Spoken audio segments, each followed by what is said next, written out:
નમસ્કાર વિદ્યાર્થી મિત્રો. આજે આપણે એક કોષમાંથી બીજા કોષની અંદર સિગ્નલ કઈ રીતના પસાર થાય છે, જેને આપણે સામાન્ય રીતે ચેતોપાગમ દ્વારા ઉર્મિવેગનું વહન તરીકે ઓળખીએ છીએ. હવે આજે આપણા શરીરની અંદર ચેતાકોષો લાઇનમાં ગોઠવાયેલા હોય છે, પરંતુ એકબીજા સાથે જોડાઈને હોતા નથી. મતલબ વચ્ચે થોડી ઘણી જગ્યા હોય છે. માની લો ચેતાકોષ નંબર 1 છે અને આ જે છે એ ચેતાકોષ નંબર 2 છે. ચેતાકોષ નંબર 1 અને 2 વચ્ચે તમે અહીંયા જોઈ શકો છો જોડાણ છે, પરંતુ સીધું જ જોડાણ નથી, વચ્ચે જગ્યા જોવા મળે છે. તો એક ચેતાકોષની ચેતોપાગમીય ગાંઠ અને બીજા ચેતાકોષના શિખાતંતુ વચ્ચે જે કઈ જગ્યા છે, જે જગ્યાને આપણે સિનેપ્સ અથવા તો ચેતોપાગમ તરીકે ઓળખીએ છીએ. તો સમજવા જેવી બાબત એ છે કે આ કોષ નંબર 1 છે અને આ કોષ નંબર 2 છે. આમના માટે જે કઈ શબ્દ વપરાય છે પૂર્વ એટલે પહેલાનો કોષ, અને આમના માટે જે શબ્દ વપરાય છે પશ્વ, પશ્વ એટલે કે પછીનો કોષ. તો કહેવાનો મતલબ એ છે કે આજે કઈ રીતના ચેતોપાગમમાં એક ચેતા, ગઈકાલે આપણે જે અભ્યાસ કર્યો હતો ને ધ્રુવીકરણ, વિધ્રુવીકરણ, પુનઃધ્રુવીકરણ, તો એ જે 3 સ્ટેપ બાય સ્ટેપ ક્રિયા છે ને એ એક ચેતાકોષની અંદર કન્ટિન્યુ ચાલતી હોય. દાખલા તરીકે અહીંયા ઉર્મિવેગનું નિર્માણ થયું, ત્યાંથી એટલામાં જાય એટલામાં, એમ થોડા થોડા ભાગની અંદર આગળ વધતા વધતા એ કોષના અંતિમ ચેતોપાગમીય ગાંઠ સુધી પહોંચે છે. ત્યાંથી બીજા ચેતાકોષની અંદર જવા માટે જે પ્રક્રિયા થાય છે એને આપણે ઉર્મિવેગનું વહન પણ કહીએ અને ચેતોપાગમમાં ઉર્મિવેગના વહન તરીકે પણ ઓળખીએ છીએ. હવે તમને એવો પ્રશ્ન થાય ચેતોપાગમ એટલે શું? પહેલા તો ચેતોપાગમ સમજવું પડે. તો ચેતોપાગમ એટલે શું? તો કે આ એક ચેતાકોષ અને આ બીજો ચેતાકોષ. અહીંથી માની લો ઉર્મિવેગનું વહન અહીંયા આવ્યું હતું, ઇમ્પલ્સ છે, ઉર્મિવેગ અહીંયા આવ્યા હતા, ત્યાંથી સ્ટેપ બાય થતા એ અહીંયા સુધી પહોંચે. પરંતુ બીજા ચેતાકોષની અંદર અહીંયા તમે જો તો આ બેની વચ્ચે એકના શિખાતંતુ અને એકની આ ચેતોપાગમીય ગાંઠ છે અને આ શિખાતંતુ છે. બંને વચ્ચે જે કાંઈ સિગ્નલિંગ જે વહન કરે છે એ એસિટાઇલ કોલાઇન છે. તો આમ બે ચેતાકોષો છે, એમની વચ્ચે સિગ્નલિંગ કરવાનું કામ છે ને એ વિદ્યાર્થી મિત્રો ન્યુરોટ્રાન્સમીટર એસિટાઇલ કોલાઇન કરે છે. તો એસિટાઇલ કોલાઇન છે ન્યુરોટ્રાન્સમીટર છે. દાખલા તરીકે મગજમાંથી સિગ્નલ સ્નાયુમાં જતા હોય તો એમના માટે પણ મહત્વનું છે. તો આ બંનેનું જોડાણ છે ને એ આપણે ડિટેલમાં જોવાનું છે. આ બંનેનું જોડાણ જે રાઉન્ડ કરું છું ને, એકનું ચેતોપાગમીય આગળના પૂર્વ ચેતાકોષ છે એનું ચેતોપાગમીય ગાંઠ અને પશ્વ ચેતાકોષ છે એમનું શિખાતંતુ. આ બંને વચ્ચે કઈ રીતના સિગ્નલિંગ આખા પસાર થાય છે એમની આપણે ડિટેલમાં વાત કરવાની છે. તો અહીંયા તમે જોઈ શકો ન્યુરોટ્રાન્સમીટર, આ પૂર્વ ચેતાકોષ અને આ પશ્વ ચેતાકોષ. હવે આવી રીતના એક ચેતાકોષમાંથી બીજા ચેતાકોષમાં સિગ્નલ પસાર થાય એનો આપણે વિગતવાર એક ચેતાકોષની અંદર આગળ ભણી ગયા. એક ચેતાકોષની અંદર ધ્રુવીકરણ, વિધ્રુવીકરણ અને પુનઃધ્રુવીકરણ કન્ટિન્યુ સ્ટેપ બાય સ્ટેપ થોડા ભાગની અંદર આગળ A થી B, B થી C, C થી D એવી રીતના ટુકડામાં ચાલતું રહેશે. A અને B અને C જે કાંઈ શબ્દો બોલું છું એ તમને સમજવા માટે છે. રિયલમાં એના ભાગના આપણે નાના ટુકડાઓ અથવા નાના ખંડ છે એમની અંદર આ સિગ્નલ છે એ પસાર થતા હોય છે. ઘણીવાર આ સિગ્નલ છે એ એક રેનવીયર ગાંઠથી બીજી રેનવીયરની ગાંઠ છે ત્યાં વહન પામે, એને સેલ્ટિટરી વહન અથવા તો કૂદકામય વહન તરીકે ઓળખી શકીએ છીએ. તો એક જ ચેતાકોષની અંદર એક રેનવીયરની ગાંઠથી બીજી રેનવીયરની ગાંઠ તરફ સીધું જ જો સિગ્નલનું વહન થતું હોય તો એવા વહનને સેલ્ટિટરી અથવા તો કૂદકામય વહન તરીકે ઓળખીએ છીએ. એમના સિવાય ઉર્મિ વેગનું વહન એક ચેતાકોષમાંથી બીજા ચેતાકોષમાં કઈ રીતના થાય છે એમની આપણે વાત કરવાની છે. તો ઉર્મિ વેગનું વહન છે એક ચેતાકોષથી બીજા ચેતાકોષમાં તેમના જોડાણ સ્થાને થાય છે. અને આ એક ચેતાકોષ અને બીજા ચેતાકોષની વચ્ચેની જે જગ્યા છે એને આપણે શું કહ્યું? ચેતોપાગમ. હવે બે કોષ કીધા હતા. એક તો આગળનો પૂર્વ ચેતાપાગમીય ચેતાકોષ અને પશ્વ ચેતોપાગમીય, એના ચેતાકોષના પટલ વડે થાય છે. અને બંને વચ્ચે જે અવકાશ હોય છે એ અવકાશને આપણે શું કહીએ છીએ? ચેતોપાગમીય ફાટ. બરોબર છે? અથવા તો ચેતોપાગમ કયો. બરોબર. હવે ઘણીવાર આ ચેતોપાગમ ચેતાકોષની વચ્ચે છૂટો પડે કે ન પણ પડે. તો અહીંયા મેં તમને આ એક પૂર્વ ચેતોપાગમીય એટલે આ પ્રી સિનેપ્ટિક ટર્મિનલ અને આ પોસ્ટ એટલે પશ્વ, પ્રી એટલે પૂર્વ. તો આ ઉપરની ચેતોપાગમીય ગાંઠ છે અને આ નીચેનું ખાસ કરીને શિખાતંતુ છે એમનું સ્તર કહી શકીએ, ચેતાપટલ કહી શકીએ. તો અહીંયા તમને આકૃતિમાં જોશો તો થોડો વધારે ખ્યાલ આવશે કે બે પ્રકારના આવા વહન છે એ આપણા શરીરમાં જોવા મળતા હોય છે. બરોબર છે? એક કેવું છે તો કે આપણે બે પ્રકારના ચેતોપાગમ હોય છે. કેટલા પ્રકારના હોય છે? બે પ્રકારના. એક રાસાયણિક ચેતોપાગમ અને બીજું વિદ્યુતકીય એટલે કે ઇલેક્ટ્રિકલ ચેતોપાગમ. કેટલા થયા? બે. એક રાસાયણિક અને બીજું વિદ્યુતકીય એટલે ઇલેક્ટ્રિકલ ચેતોપાગમ.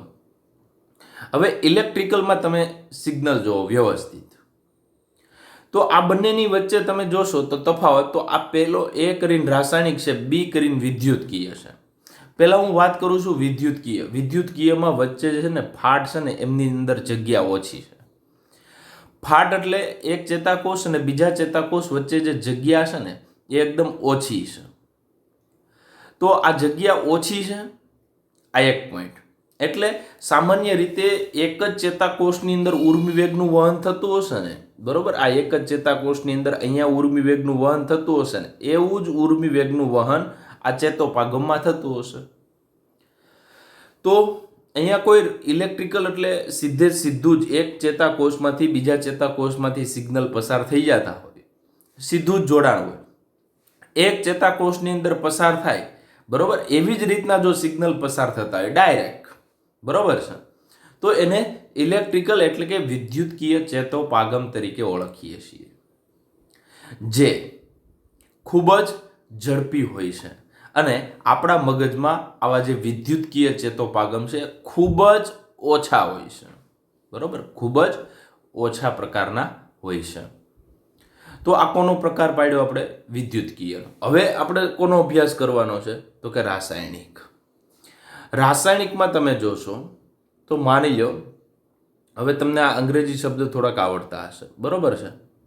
તો આ અહીંયા એક્શન પોટેન્શિયલ એટલે અહીંયા વિધ્રુવીકરણ આવે છે. સક્રિય કલા વિસ્થિતિમાનનો તફાવત અહીંયા આવે છે. ઉપરથી કોઈ આપણી ઉત્તેજના છે, ઉત્તેજનાના લીધે સક્રિય કલા વિસ્થિતિમાન એટલે વિધ્રુવીકરણ થયું હતું. વિધ્રુવીકરણ સ્ટેપ બાય સ્ટેપ થોડા કટકામાં ધીમે ધીમે આગળ વધતું ક્યાં પહોંચે છે?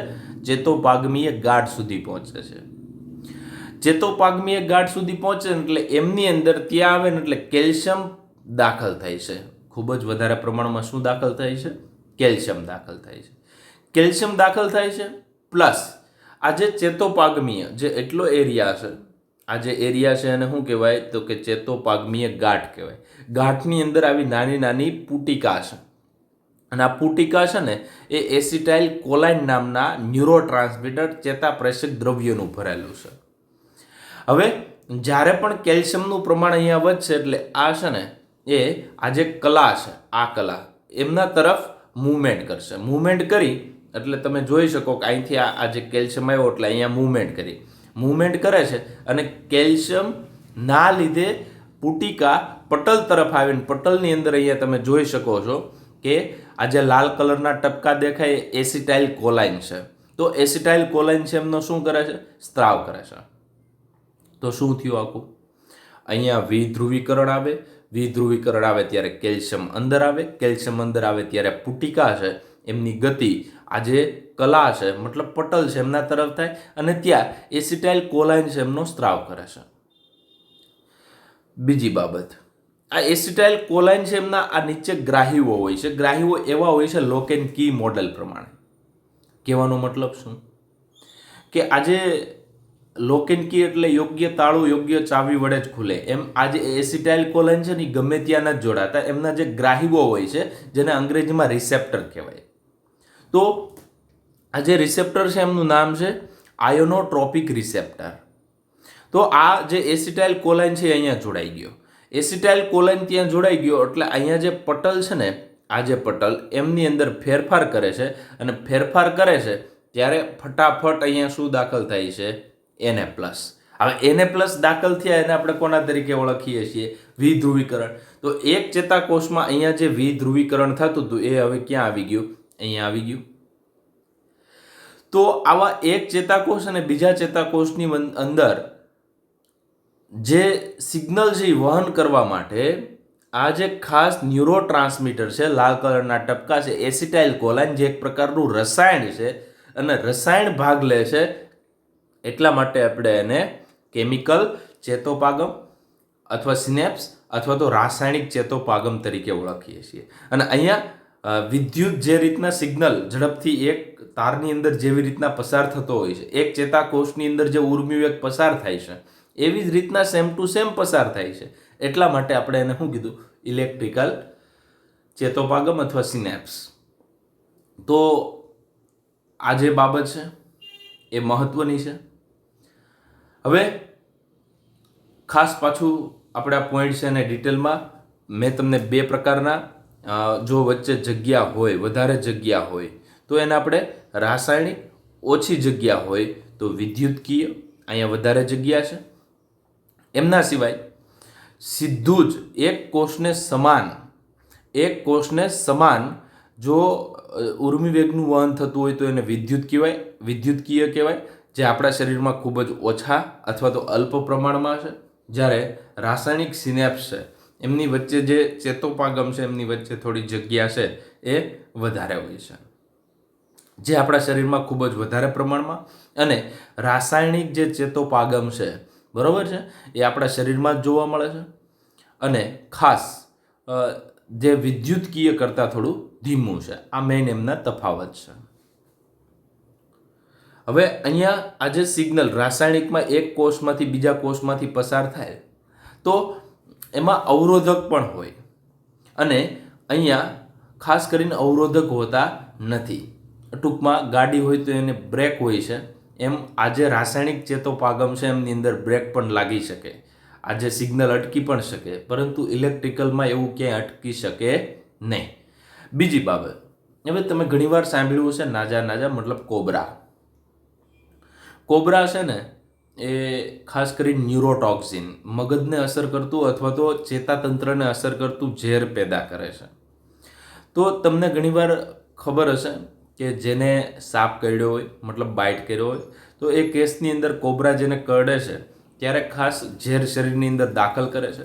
ઝેર શરીરની અંદર દાખલ થઈ અને આ જે ન્યુરોટોક્સિન છે કોબ્રાનું એ કઈ જગ્યાએ જોડાય છે તો કે અહીંયા જે એસિટાઇલ કોલાઇનને જોડાવાનું હોય ને એ જગ્યા ઉપર આ કોબ્રાનું સાપનું ઝેર છે ને એ જોડાઈ જાય છે. એટલે કે એક કોષમાંથી બીજા કોષની અંદર સિગ્નલ આવવા દેતો નથી. વિધિન 45 મિનિટની અંદર આખા જે બોડીની અંદર વધારે પ્રમાણમાં ઝેર હોય તો બધા જ આ જે એસિટાઇલ કોલાઇનને જોડાવાના જે ગ્રાહીઓ છે એ ગ્રાહીઓ બ્લોક કરી દે છે. એટલે કે ઘણીવાર આપણા શરીરનું જે શ્વાસોશ્વાસની ક્રિયા છે, હૃદયની ક્રિયા છે, આ બધું છે એ મગજના લંબમજ્જાના કેન્દ્રો છે એમના દ્વારા પણ નિયંત્રિત થતું હોય. તો ત્યાંથી જે સિગ્નલ આવે છે એ સિગ્નલ આવે ખરા, પરંતુ એસિટાઇલ કોલાઇનને જોડાવાનું છે ત્યાં જોડાઈ શકતા નથી, મતલબ ઉર્મિવેગનું વહન થતું નથી. ધીમે ધીમે મગજ છે એમના કંટ્રોલમાં કોઈ અંગ રહેતું નથી, મગજ કેમ કોઈ અંગ કરી શકતું નથી અને માણસનું મૃત્યુ થાય છે. પરંતુ કહેવાનો મતલબ એ છે કે આ જે સાપનું ન્યુરોટોક્સિક ઝેર છે એ એસિટાઇલ કોલાઇનને જોડાવાના ગ્રાહીઓ છે એમની સાથે જોડાઈ જાય છે. ત્યારબાદ વિદ્યુતકીય ચેતોપાગમ અને રાસાયણિક ચેતોપાગમ. તો આ બંનેનો આપણે વિદ્યાર્થી મિત્રો તફાવત જોવાનો છે, એક પછી એક આપણે જોતા જઈએ તફાવત. પહેલો વિદ્યુતકીય અને બીજું રાસાયણિક. વિદ્યુતકીય છે એ પૂર્વ એટલે આગળનો કોષ છે એને પૂર્વ કહીએ, પછીનો કોષ છે એને પશ્વ ચેતોપાગમીય ખૂબ જ નજીક હોય. ઉપરની આકૃતિમાં જે ઇલેક્ટ્રિકલ દેખાડ્યું એ ખૂબ જ નજીક હોય છે અને અહીંયા બંને વચ્ચે અવકાશ હોય છે અને અવકાશને આપણે ચેતોપાગમીય ગાંઠ ચેતોપાગમીય ફાટ તરીકે, તો અહીંયા આકૃતિમાં જો અહીંયા અવકાશ ખૂબ ઓછો છે અને અહીંયા આ જે વચ્ચેની જગ્યા છે એ જગ્યાને શું કહેવાય? ચેતોપાગમીય ફાટ તરીકે ઓળખવામાં આવે છે. ત્યારબાદ બીજું વિદ્યુત ચેતોપાગમીય ની આરપાર એક ચેતાકોષમાંથી બીજામાંથી સીધું જ પસાર થાય છે. તો વિદ્યુતકીય છે એ સીધું પસાર થાય છે. અહીંયા ચેતાપ્રેષક દ્રવ્ય, તો અહીંયા મેઇન રોલ કોનો છે? ચેતાપ્રેષક દ્રવ્ય. અહીંયા કેવું પસાર થાય છે? સીધું જ પસાર થાય છે. ત્યારબાદ ત્રીજો તો કે વિદ્યુત પ્રવાહ ચેતોપાગમની આરપાર એક ચેતાકોષમાંથી બીજા ચેતાકોષમાં સીધો પસાર થાય છે, જે આપણે જોયું.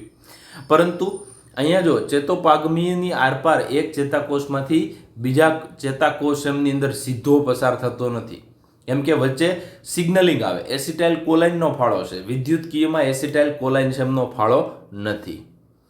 ત્યારબાદ વિદ્યુતકીય ચેતોપાગમમાંથી પસાર થતો ઉર્મિવેગ એક જ ચેતાક્ષમાંથી જે પસાર થાય છે, આવી રીતના આપણે જે એ થી લઈ બી જોયું હતું આગળ, વિધ્રુવીકરણ એ થી લઈને બી જેમ પસાર થતું હતું એવું જ વિદ્યુતકીયમાં પસાર થાય છે. રાસાયણિકમાં એ રીતના પસાર થતું નથી. બરોબર છે. ત્યારબાદ અહીંયા તમે જોઈ શકો કે ઉર્મિવેગનું વિદ્યુતકીય ચેતોપાગમ દ્વારા વહન હંમેશા રાસાયણિક ચેતોપાગમ દ્વારા થતા વહન કરતા ઝડપી હોય. એટલે ઝડપી કોણ હોય? વિદ્યુતકીય છે એ ઝડપી છે અને આપણા તંત્રની અંદર ખૂબ જ વિદ્યુતકીય છે ઓછા છે અને રાસાયણિક ચેતોપાગમ છે એ ખૂબ જ વધારે છે. ત્યારબાદ અહીંયા તમે જોઈ શકો આમનો તફાવત છે કે ઉર્મિવેગનું જે રાસાયણિક ચેતોપાગમ દ્વારા વહન ધીમું હોય છે અને અહીંયા ઝડપી હોય છે. તો આવી રીતના તમે તફાવત લખી શકો. એમ તફાવત ન લખવા હોય તો આ રીતના પણ તફાવત તમે લખી શકો શોર્ટમાં. વિદ્યુતકીય ચેતોપાગમ અને રાસાયણિક ચેતોપાગમ. વિદ્યુતકીય કેવું છે? ઝડપી છે. આ કેવું છે? ધીમું છે. અહીંયા ચેતોપાગમીય ફાટ છે એ 0.2 નેનોમીટર જેટલી વિદ્યુતકીયમાં ખૂબ જ ઓછી છે અથવા નહીવત કહી શકો. અહીંયા 20 નેનોમીટર કરતાં વધારે હોય. તમને ક્યારેય પણ પૂછવામાં આવે કે ચેતોપાગમ છે રાસાયણિકમાં એમની સાઇઝ કેટલી હોય છે, તો 20 નેનોમીટર કરતાં વધારે હોય. ચેતાપ્રેષક દ્રવ્ય કોની અંદર હાજર હોય છે? તો કે રાસાયણિકમાં હાજર હોય છે અને હાજર છે એટલે જ એને રાસાયણિક ચેતોપાગમ કીધું છે. તો ન્યુરોટ્રાન્સમીટર એસિટાઇલ કોલાઇન છે અહીંયા ગેરહાજર છે. જુઓ તમે ચેતોપાગમમાં વિલંબ કોની અંદર આવી શકે? અવરોધ કોની અંદર થઈ શકે? તો કે વિદ્યુતકીયમાં અવરોધ ન થાય. બરોબર છે. અને રાસાયણિક હોય તો એમની અંદર અવરોધ થઈ શકે. અને વિદ્યુતકીય છે એમાં નિયંત્રણ શક્ય નથી, ખાલી લીવર જ છે, બ્રેક નથી. બરોબર છે. અને રાસાયણિકમાં ચેતાપ્રેષક દ્રવ્યથી નિયંત્રણ થાય. તો દાખલા તરીકે આપણે જે ઓછામાં ઓછું મતલબ કહેવાનો મતલબ એવો છે, જ્યારે શરીરની અંદરથી આપણે ઉર્મિવેગનું નિર્માણ પામે છે, તો આ ઉર્મિવેગ જ્યારે નિર્માણ પામશે ને ત્યારે કદાચ એને ગાબા છે, બરોબર છે, તો એ ન્યુરોટ્રાન્સમીટર એક અલગ પ્રકારનું છે જે બ્રેકનું પણ અવરોધનું પણ કામ કરી શકે છે. બરોબર છે, જે આપણે આગળ અભ્યાસ કરશું. ત્યારબાદ આ તમારી બુક પ્રમાણે જે સમજાવેલું છે એ હું સમજાવું છું. તો આ પોઈન્ટ હમણાં જ મેં તમને પહેલાં કઈ રીતના યાદ રાખવાનું, તો કે આ ચેતાકોષ નંબર 1 છે, આ ચેતાકોષ નંબર 2 છે. આ ચેતાકોષ એકનું ઉપરનું લીલા કલરનો ભાગ દેખાય ચેતાક્ષ છે અને આ જે એટલો વિસ્તાર દેખાય ચેતોપાગમીય ગાંઠ છે. આજે ઉપરનો જે આ જે કલા છે ઉપરનું, એને આપણે શું કહીએ છીએ? પૂર્વ પૂર્વ એટલે આગળના કોષનું હોય તો એને શું કહેવાય? પૂર્વ ચેતોપાગમીય કલા. બરોબર છે. ત્યારબાદ બંને વચ્ચે જગ્યા છે. એ જગ્યા કેટલી કીધી? અહીંયા જે વચ્ચે જગ્યા દેખાય છે, આ જગ્યા કેટલી કીધી? તો કે 20 નેનોમીટર. તો એને કહેવાય ચેતોપાગમીય ફાટ. અને એની નીચેનું જે અહીંયા જે લાલ કલરનો દેખાય છે એ ભાગ છે એ કોષ નંબર 2 એટલે પશ્વ ચેતોપાગમીય કલા. કલા એટલે એક આવરણ છે. આ ત્રણ વસ્તુ ભેગી બની અને ચેતોપાગમનું નિર્માણ કરે. એટલે આ પૂર્વ, આ જે દેખાય છે, બરોબર છે, એ કઈ કલા? પૂર્વ ચેતોપાગમીય કલા. નીચેની જે દેખાય છે લાલ કલરની, બરોબર છે, એ પશ્વ ચેતોપાગમીય કલા. અને બેયની વચ્ચેનું જે ડિસ્ટન્સ છે, બરોબર, આ જે વચ્ચેની જગ્યા છે, જો અહીંયા ફિલઅપ કરું છું, તો એ વચ્ચેની જગ્યા છે ને, એ જગ્યાને આપણે શું કહીએ? ચેતોપાગમીય ફાટ. તો ચેતોપાગમની વ્યાખ્યા શું થઈ? તો ચેતોપાગમ બરાબર પૂર્વ ચેતોપાગમીય કલા પ્લસ ચેતોપાગમીય ફાટ પ્લસ પશ્વ ચેતોપાગમીય કલા બરાબર ચેતોપાગમ. એટલે કે એક ચેતાકોષ અને બીજા ચેતાકોષ વચ્ચેની જગ્યા, અવકાશ, જેને આપણે ચેતોપાગમ તરીકે ઓળખીએ છીએ. તો પૂર્વ ચેતોપાગમીય કલા અને પશ્વ ચેતોપાગમીય કલાની વચ્ચેનો જે અવકાશ છે એને ચેતોપાગમીય ફાટ કહેવાય. અને કલાનો જો સમાવેશ કરીએ તો એને ચેતોપાગમ કહેવાય. હવે આમની અંદર પુટિકા ભરેલી છે. અહીંયા હમણાં મેં તમને દેખાડીને આ પુટિકા કોનાથી ભરેલી છે? એસિટાઇલ કોલાઇનથી ભરેલી છે. અને નીચે તમે જુઓ તો અહીંયા તમને આ એમના ગ્રાહીઓ દેખાય છે. અહીંયા તમને જે બબ્બે પોઈન્ટ આપેલા છે, એ બબ્બે પોઈન્ટ એસિટાઇલ કોલાઇનના શું છે? ગ્રાહીઓ છે. અને બંનેની વચ્ચે જે ચેતોપાગમીય ફાટ છે એમની અંદર અહીંયા જે ટપકા દેખાય છે એ ચેતાપ્રેષક દ્રવ્ય છે. હવે આખી ક્રિયા કેમ થાય છે? તો કે અહીંયા ઉર્મિવેગનું એટલા ભાગની અંદર ઉર્મિવેગ આવે છે, બરોબર, વિધ્રુવીકરણ છે. તો વિધ્રુવીકરણ અહીંયા આવે ત્યારે અચાનક એમની અંદર શું દાખલ થાય છે? કેલ્શિયમ પ્લસ દાખલ થાય છે. કેલ્શિયમ પ્લસનું પ્રમાણ વધે એટલે આ પુટિકા ક્યાં આવે છે? તો કે આ જે પૂર્વ ચેતોપાગમીય કલા છે એમની નજીક આવે છે. ત્યાં નજીક આવે છે ને એટલા માટે વિદ્યાર્થી મિત્રો એ કોનો સ્ત્રાવ કરે છે? એસિટાઇલ કોલાઇન. આ એસિટાઇલ કોલાઇન ખાસ પૂર્વ ચેતોપાગમીય કલામાંથી આવે અને ચેતોપાગમીય ફાટમાં ભેગા થાય અને પશ્વ ચેતોપાગમીય કલા છે એની ઉપર ગ્રાહીઓ આવેલા છે. જો આ ગ્રાહી છે, એમની સાથે કોણ જોડાશે? એસિટાઇલ કોલાઇન જોડાશે. અને જેવો એસિટાઇલ કોલાઇન અહીંયા જોડાશે, આમની સાથે એસિટાઇલ કોલાઇન જોડાય એટલે આ જે નવો કોષ છે, તો એ નવા કોષની અંદર અચાનક ઘણી બધી સંખ્યામાં શું પસાર થશે? તો કે કલામાં ફેરફાર લાવે છે. તો જ્યારે પણ એસિટાઇલ કોલાઇન છે એ ગ્રાહીઓ સાથે જોડાય ત્યારે પશ્વ ચેતોપાગમીય કલા છે એમની અંદર ફેરફાર લાવે છે. અને ફેરફાર એવો લાવે છે કે અચાનક એને પ્લસ ઘણા બધા દાખલ થાય છે. અને એને પ્લસ ઘણા બધા દાખલ થવાના કારણે વિદ્યાર્થી મિત્રો વિધ્રુવીકરણ થાય છે. એટલે એક ચેતાકોષમાંથી બીજા ચેતાકોષની અંદર સિગ્નલ પસાર થાય છે. હવે અહીંયા જે એસિટાઇલ કોલાઇન હતું એ એસિટાઇલ કોલાઇન ACH તરીકે પણ ઓળખાય. હવે આ એસિટાઇલ કોલાઇન છે ને એ ત્યાં એક ઉત્સેચક હોય છે, બરોબર છે. અહીંયા ધ્યાન રાખજો, ACH એટલે એસિટાઇલ કોલાઇન. આ એસિટાઇલ કોલાઇન છે એ એસિટાઇલ કોલાઇન એસ્ટરેઝ નામનો એન્ઝાઇમ, ACHE એસ્ટરેઝ, એસિટાઇલ કોલાઇન એસ્ટરેઝ, એની હાજરીમાં એસિટિક એસિડ પ્લસ કોલાઇન બનાવે. એ ક્યાં બને? બધું ફાટમાં બને. આ જે રિએક્શન મેં બોર્ડ અહીંયા લખ્યું છે, તો આ રિએક્શન એસિટાઇલ કોલાઇન એસ્ટરેઝ એ એસિટિક એસિડ અને જે ખાસ કરીને કોલાઇન આ બંનેમાં વિભાજિત થઈ જાય, તૂટી જાય. અને આ બંને જે એસિટિક એસિડ અને કોલાઇન અગેન એ ક્યાં જતા રહેશે? તો કે જે પૂર્વ ચેતોપાગમીય કલાની અંદર દાખલ થઈ જશે. અને ટૂંકમાં પૂર્વ ચેતાકોષ છે ને એમની અંદર દાખલ થઈ જશે. અને ત્યાં પાછો એક ઉત્સેચક હશે એસિટાઇલ કોલાઇન સિન્થેટેઝ. એ પાછો સિન્થેટેઝ હશે, બરોબર છે. એ પાછો એસિટિક એસિડ અને કોલાઇન બે ભેગા કરી અને પાછું કોનું નિર્માણ કરી દેશે? એસિટાઇલ કોલાઇન એમનું નિર્માણ કરી દેશે અને એ નિર્માણ થઈ જાય, પાછું એને પુટિકામાં ભરી દેશે, પાછું ઉર્મી વેગનું વહન આવ્યું, પાછું શું થયું? એસિટાઇલ કોલાઇનનો સ્ત્રાવ થયો, પાછો તૂટી જશે, પાછો એમની અંદર જતો રહેશે, પાછું નિર્માણ થઈ જશે. આ ક્રિયા છે એ ચાલતી રહે છે. હવે આપણે જે જોયું એમનું લખાણ છે કે આ બધું રાસાયણિકમાં આવે. કોની અંદર? રાસાયણિક ચેતોપાગમ છે એમની અંદર સમાવેશ પામે છે.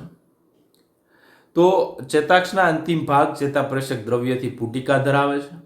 જ્યારે ઉર્મિવેગ એટલે કે સક્રિય કલા વિસ્થિતિમાન વિધ્રુવીકરણ છે એ અંતિમ ભાગમાં પહોંચે ત્યારે ચેતોપાગમીય પુટિકા પટલ તરફ, એટલે કે ક્યાં પટલ તરફ? તો કે પૂર્વ ચેતોપાગમીય કલા તરફ. કલા કયો કે પટલ કયો, બંને એક જ છે. જ્યારે આ સ્તર સાથે જોડાય છે ત્યારે ચેતાપ્રેષક દ્રવ્ય ચેતોપાગમીય ફાટમાં મુક્ત થાય અને ચેતાપ્રેષક દ્રવ્ય છે એ પશ્વ ચેતોપાગમીય કલા ઉપર આવેલા વિશિષ્ટ ગ્રાહીઓ, વિશિષ્ટ શબ્દ વાપર્યો છે.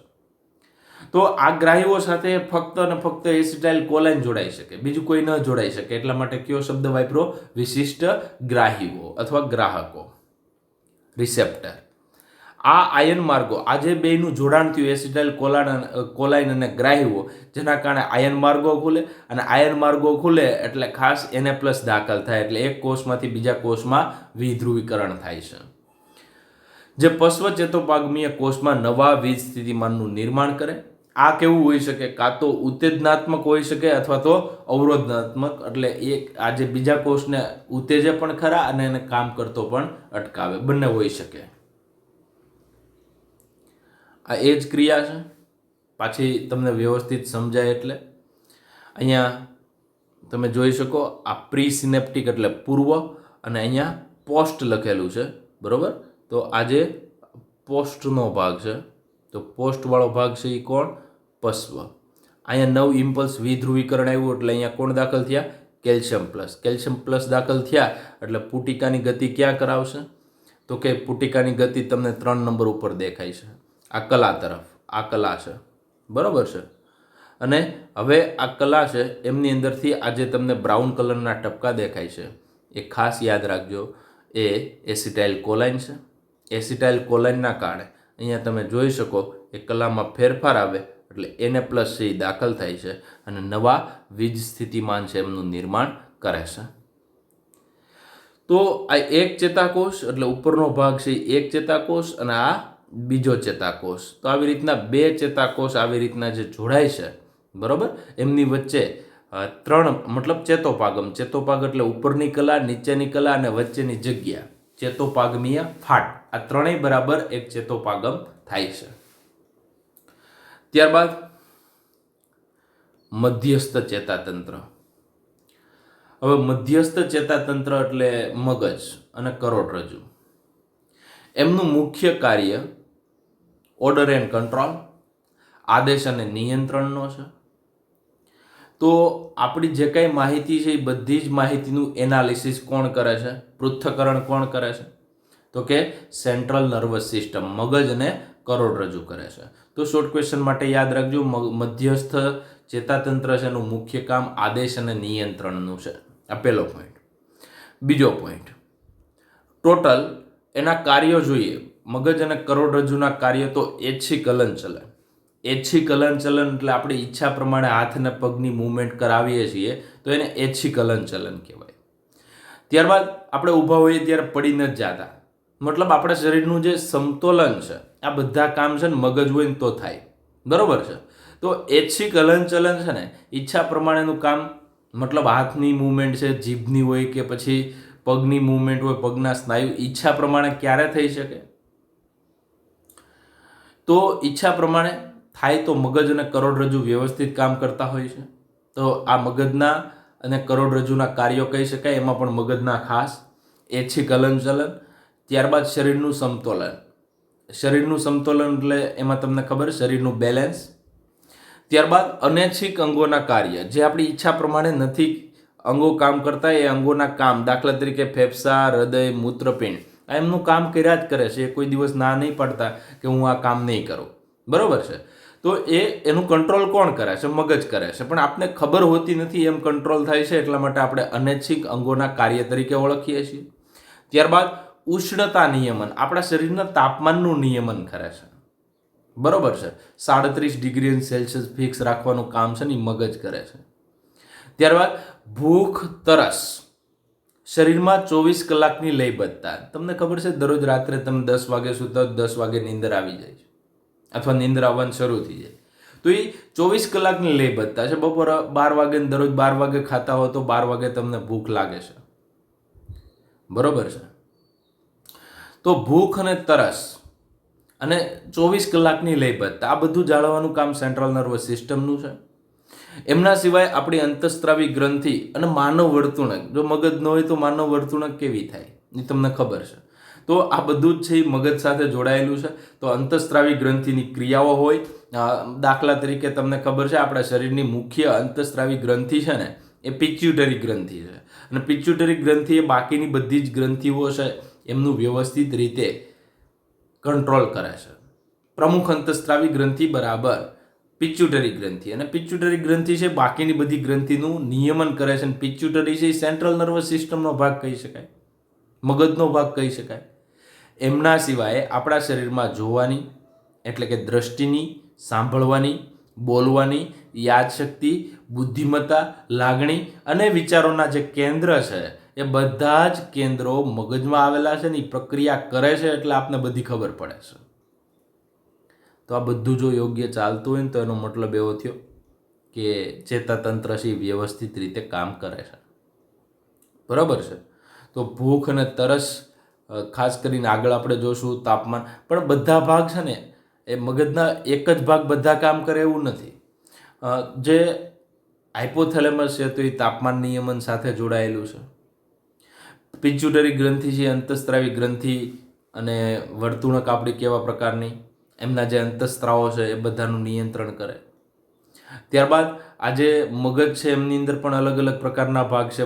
બાહ્ય મસ્તિષ્ક છે, એમની અંદર અલગ અલગ ભાગ આવેલા, એ સાંભળવાની, બોલવાની, યાદશક્તિની, બુદ્ધિમત્તાની, લાગણીની, વિચારોની, આ બધી ક્રિયાઓ સાથે ક્યાંક ને ક્યાંક જોડાયેલું છે. તો આ જે ભાગ શંખકનો અંદરનો ભાગ છે, શંખક હાડકું જોયું હતું એની અંદર પાછો શંખક છે એ બૃહદ મસ્તિષ્ક છે એમનો પણ ભાગ છે. જે સાંભળવાનો પશ્વ ભાગ છે એ દ્રષ્ટિની ક્રિયા સાથે જોડાયેલો છે. એ તો હજી આપણે મગજમાં અભ્યાસ કરશું એટલે ખ્યાલ આવશે. પરંતુ બધા જ ભાગો છે ને એ કંઈક અલગ અલગ કામ સાથે જોડાયેલા છે, અને મુખ્ય રીતે કોઈ પણ શરીરને કામ કરવા માટે આદેશ આપવો હોય તો એ મગજમાંથી આવે છે, અને નિયંત્રણ છે એ પણ મગજમાંથી થાય છે. તો મગજ અથવા તો સેન્ટ્રલ નર્વસ સિસ્ટમ છે, કરોડરજ્જુ અને મગજ છે એ બંને આદેશ અને નિયંત્રણના માળખા હેઠળ કામ કરે છે. ત્યારબાદ પેલો પોઈન્ટ છે, માનવ મગજ ખોપરી દ્વારા સારી રીતે રક્ષાયેલું છે. ખોપરીની અંદર મગજ મસ્તિષ્ક આવરણ દ્વારા ઘેરાય છે, એ આપણે હમણાં જોઈએ. તો આ તમે જોઈ શકો, આ થોડોક ભાગ ઉપરનું ઢાંકણું કાઢી લીધું, ઘણા ન હોય, બરોબર છે. તો આજે યાદ રાખજો, આજે મગજ તમને દેખાય એ આજે ખોપરી છે એમના વડે રક્ષાયેલું છે. અને અહીંયા તમને આ બે દેખાય છે, નેત્ર ગુહા છે.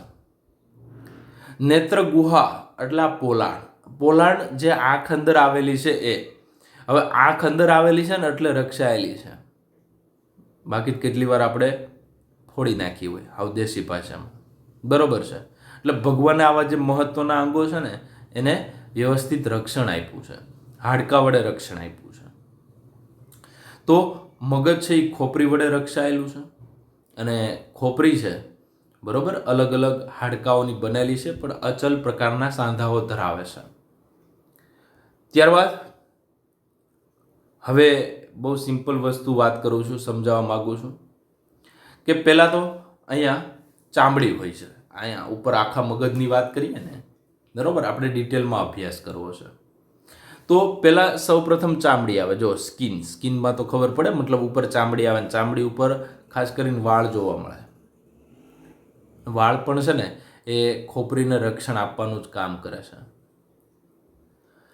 તો આ સ્કિન થઈ. ત્યારબાદ સ્કલ આવે. આમ તો રિયલમાં સ્કલ ન આવે, ત્યાં પેશી આવે. ચામડીની નીચે પેશી આવે, ને પેશીની નીચે ખોપરી આવે, ખોપરીના હાડકા આવે. એમના પછી મગજને રક્ષણ આપતા 3 સ્તર આવે: ડુરા મેટર, અરાકનોઇડ અને પિયા મેટર. એટલે કે બહારના સ્તરને બાહ્ય તાનિકા, ત્યારબાદ મધ્ય તાનિકા અને ત્યારબાદ અંત તાનિકા. 3 સ્તર. બરોબર છે. એટલે પેલું કયું? એટલે પેલા ચામડી, ચામડીની નીચે પેશી, પેશીની નીચે હાડકું, હાડકાની નીચે પાછા 3 સ્તર. 3 સ્તરમાં પેલું ડુરામેટર. ડુરામેટર એટલે બાહ્ય તાનિકા, અંગ્રેજી શબ્દ યાદ રાખવાનો છે. મધ્ય તાનિકા એટલે અરાકનોઇડ અને અંદરનું સ્તર છે પિયામેટર. તો અહીંયા તમે જોઈ શકો કે આ એટલો ખોપરીનો ભાગ છે, એમાં એટલું બોક્સ ઉપાડી લીધું. જો આ સ્કિન છે, એની નીચે પાછી પેશી આવશે. બરોબર. ત્યારબાદ ખોપરી, ખોપરી પછી ડુરામેટર, બાહ્ય તાનિકા, અરાકનોઇડ અને પિયા એટલે અંતતાનિકા. હવે ખાસ યાદ રાખવા જેવું, બહારના સ્તરને બાહ્ય તાનિકા, પાતળા મધ્ય સ્તરને, તમને એમ પૂછે પાતળું સ્તર કયું છે, તો મધ્ય તાનિકા કહેવાનું. ત્યારબાદ અંદરનું સ્તર છે જે મગજ સાથે જોડાયેલું, અને આ જે પિયા મેટર આવે ને, પિયા મેટર, આજે આ ભાગ છે એટલો. બરોબર. તો આ ભાગ છે પિયા મેટર. તો એમની નીચે મગજ આવે. તો વિદ્યાર્થી મિત્રો, આ પિયા મેટરની વાત કરી. હવે અંદરનું સ્તર જે મગજની પેશી સાથે જોડાયેલું. તો તમને એવો પ્રશ્ન પૂછે મગજ સાથે કોણ જોડાયેલું છે? તો મગજ સાથે કોણ જોડાયેલું છે? અંતતાનિકા, પિયા મેટર. તો અહીંયા ડીએપી યાદ રાખવાનું, ડીએપી ખાતર. ડુરામેટર, અરાકનોઇડ અને પિયા મેટર. તો ડીએપી એટલે ડુરા, બહારનું હોય બાહ્ય તાનિકા, વચ્ચેનું મધ્ય તાનિકા અને અંદરનું અંતતાનિકા. એ તો ગુજરાતી શબ્દો પ્રમાણે યાદ રહી. અંગ્રેજી યાદ રાખવું હોય તો ડુરા, અરાકનોઇડ ને પિયા, ડીએપી. હવે શોર્ટમાં યાદ રાખી શકાય. ત્યારબાદ અહીંયા તમને ખબર છે, તમને જ્યારે શરીરમાં તાવ આવે છે, કોઈ ઇન્ફેક્શન લાગે ત્યારે તમને ખબર છે ને માથું દુખે છે. તો માથું દુખે ને એને મેનિન્જાઇટિસ કહેવાય. શું કહેવાય? મેનિન્જાઇટિસ.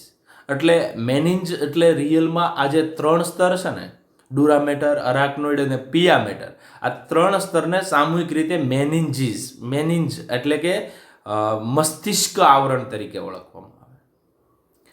મસ્તિષ્ક આવરણની અંદર વચ્ચે તમે જોઈ શકો કે અહીંયા જ્યારે બેક્ટેરિયાનો ચેપ લાગે ને ત્યારે અહીંયા જે પ્રવાહી ભરેલું હોય, એ પ્રવાહીની અંદર બેક્ટેરિયાનો ચેપ લાગે ત્યારે એમની અંદર સોજો આવે. સોજો આવે ને ત્યારે માથું દુખે છે. સમજાણું? જેને મેનિન્જાઇટિસ રોગ તરીકે ઓળખવામાં આવે. શું કહેવાય? માથું તાવ આવે ત્યારે માથું દુખે છે અને શું કહેવાય? મેનિન્જાઇટિસ તરીકે ઓળખવામાં આવે છે. આ બીજી ભાષામાં વાત કરીએ. બરોબર છે. તો પેલું કોણ છે? આ સ્કિન છે. સ્કિન પછી આ વચ્ચેની પેશીની જે વાત કરી હતી પેશી છે. ત્યારબાદ હાડકું આવે. હાડકા પછી મેનિન્જીસ. મેનિન્જીસ એટલે કોણ? ડીએપી, ડુરામેટર, અરાકનોઇડ અને પિયામેટર. અને એમની નીચે, બરોબર છે, એમની નીચે આ જે દેખાય છે એ મગજ છે. આ ભાગ. તો મગજ સાથે કોણ જોડાયેલું છે? પિયામેટર જોડાયેલું છે. તો આ એક કોનો ખોપરીમાંથી થોડો આડો ભાગ લીધેલો છે એમની વાત છે. ત્યારબાદ ડિટેલમાં આપણે વાત કરીએ તો મગજની સંયોજક પેશી 3 આવરણથી સુરક્ષિત હોય છે, જેને મેનિન્જીસ અથવા તો ગુજરાતીમાં મસ્તિષ્ક આવરણ તરીકે ઓળખવામાં આવે છે. અને જો એમાં સોજો આવે ને તો એને શું કહેવાય? મેનિન્જાઇટિસ. કોના કારણે આવી શકે? કોઈ વાયરલ ઇન્ફેક્શન હોય તો પણ સોજો આવી શકે, બેક્ટેરિયા હોય તો પણ આવી શકે, અને પ્રજીવ હોય તો પણ આવી શકે. આવું તમારા બુકમાં લખેલું ન હોય, પરંતુ જરૂરી છે. હવે આ 3 છે ને, 3 સ્તરની મારે તમને ડિટેલમાં વાત કરવાની છે. બરોબર. તો આ 3 સ્તર આવી રીતના દેખાય છે. જો આ પેલું કોણ? આ ડુરામેટર, આ અરાકનોઇડ અને આ પિયામેટર. હવે એમની અંદર આ જે 3 સ્તર છે, એમની અંદર આ જે ડુરામેટર છે, એમની અંદર એક પોલાણ જોવા મળે. જો આ પોલાણ. તો આ પોલાણ છે એને ક્રેનિયલ વેનસ સાઇનસ તરીકે ઓળખવામાં આવે. વેનસ એટલે શિરા, સાઇનસ એટલે પોલાણ. ક્રેનિયલ એટલે મસ્તિષ્ક, મસ્તિષ્ક શિરા પોલાણ. એટલે કે આ મસ્તિષ્ક શિરા પોલાણ, ક્રેનિયલ વેનસ સાઇનસ.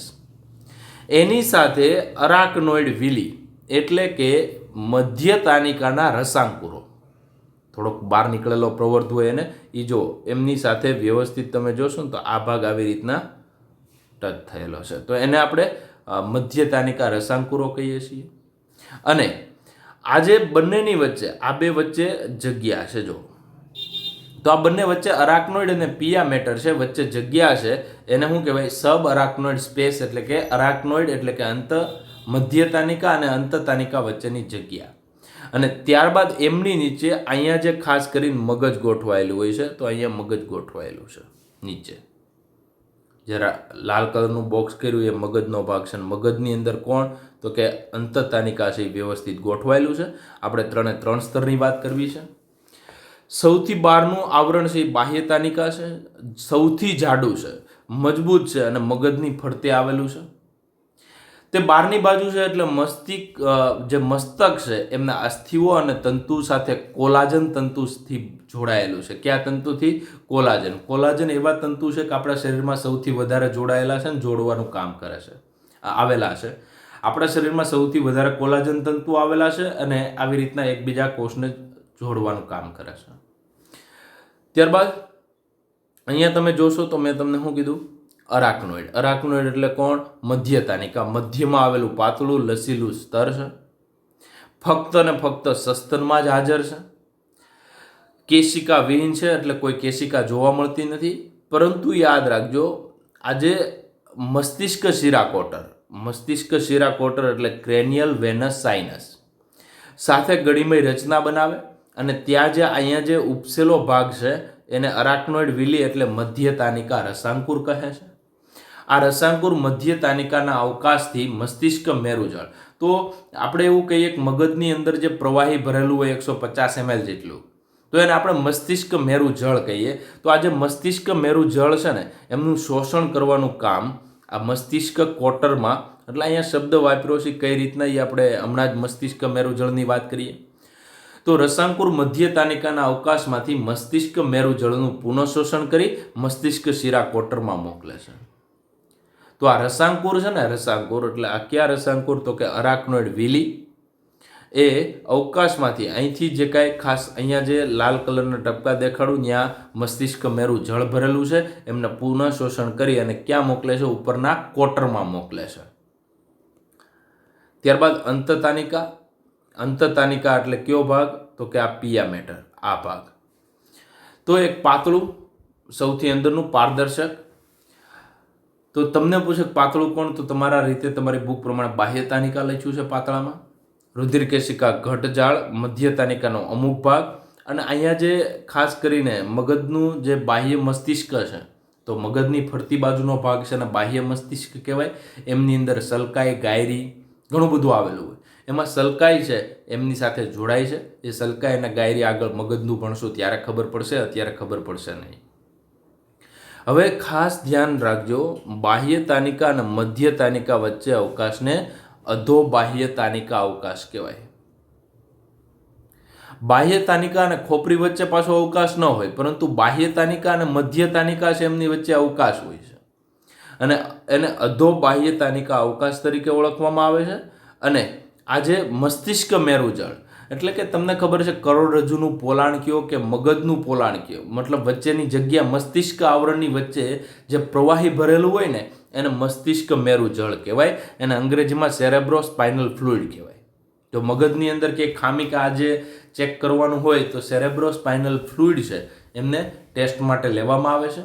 એ સ્વચ્છ પ્રવાહી આલ્કલાઇન છે, લસિકા, protein, cholesterol, urea, bicarbonate, sulphate, sodium, potassium આ બધું જ જોવા મળે છે.